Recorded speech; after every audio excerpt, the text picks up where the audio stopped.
Well, we obviously are entering, a supposed electoral process. I say supposed because there's no serious opposition.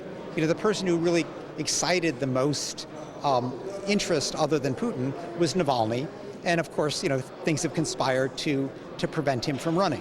So you have a situation with, no serious opposition candidate, with the main media largely controlled by the state, a handful of smaller things that are able to operate. When people try to organize a demonstration or something against Putin, they tend to get arrested.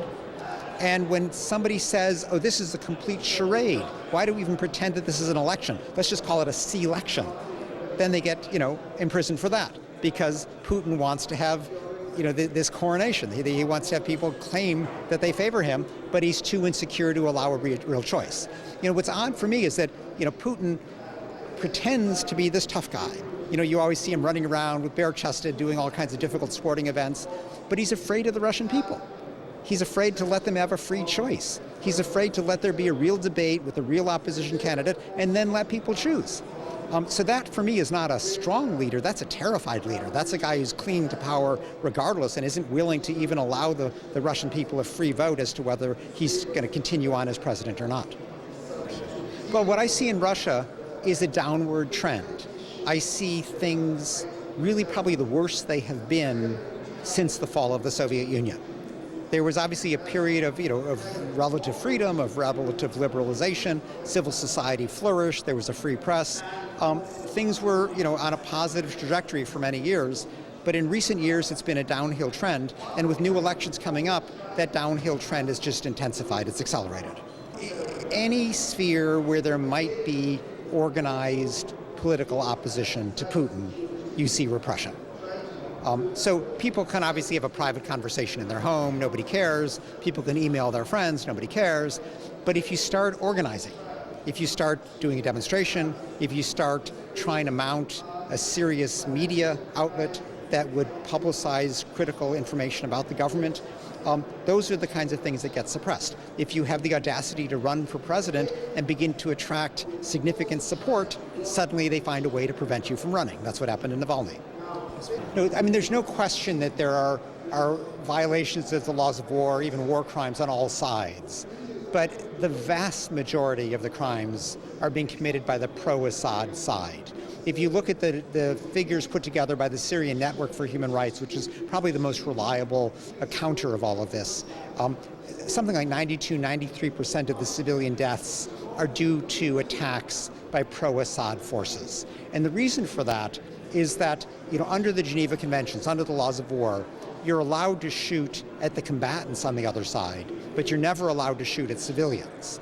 But what the Assad government has done is deliberately targeted civilians who are living in opposition-held areas, as well as hospitals and markets and various civilian institutions. And Russia is now playing along, providing political cover and sometimes joining with Syria in attacking hospitals and the like. So the two big danger areas in Syria today are eastern Ghouta, where 400,000 people are living just 10 kilometers from Damascus, really just to the east. And eastern Ghouta is completely besieged, meaning in the middle of the winter, there's no food, there's no medicine, and they're being bombarded night and day by Syrian and Russian aircraft. The other big problem area is Idlib province in the northwest. It's not besieged because it borders on Turkey, but 2 million civilians are living there. And again, they're being deliberately targeted by the pro-Assad forces. So, why do we have a Syrian refugee crisis? Why are there more than 5 million Syrians who have fled the country? It's because of this deliberate targeting of civilians, a blatant violation of the rules of law, a clear war crime. But the Putin government is backing this effort rather than trying to stop it. Well, ISIS, or the Islamic State, it was a horrible force. And they, committed summary executions. They were absolutely horrible. They largely have been defeated. ISIS, for all practical purposes, is gone. It doesn't control any significant territory in Syria at all. Now, in Idlib, there is a group that is basically an al-Qaeda affiliate. And so some of the troops on the ground are, have identified themselves with al-Qaeda. And Human Rights Watch has no objection to those people being targeted. Those are combatants. And so the Syrian and the Russian forces should bomb them, should attack them by all means. But don't attack civilians. Just because a civilian happens to live in the same province as an al-Qaeda member doesn't mean you can attack everybody in the province. But that is the Syrian strategy today, that blatant war crime. And if Russia completely has the capacity to stop this, Assad would not be surviving today if it were not for Russian military support. But rather than use that leverage and say, we're only going to support you if you stop targeting civilians, Putin has joined in. Putin says, oh, give me a hospital to hit. Give me another group of civilians to bomb. And so that's frankly why the Russians, for example, vetoed the ongoing chemical weapon investigation.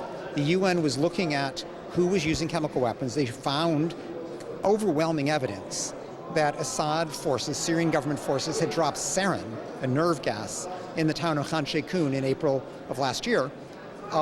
Russia didn't like the answer, so they stopped the investigation. That kind of political cover, that kind of active military support makes Russia deeply complicit in these war crimes when it should be doing the opposite. If it stands for a decent world, Russia should be stopping these atrocities. Instead, by signaling, for example, that it's okay to use chemical weapons because we're going to block any investigation into those weapons, Russia is undermining the norm against the use of chemical weapons, and that endangers all of us.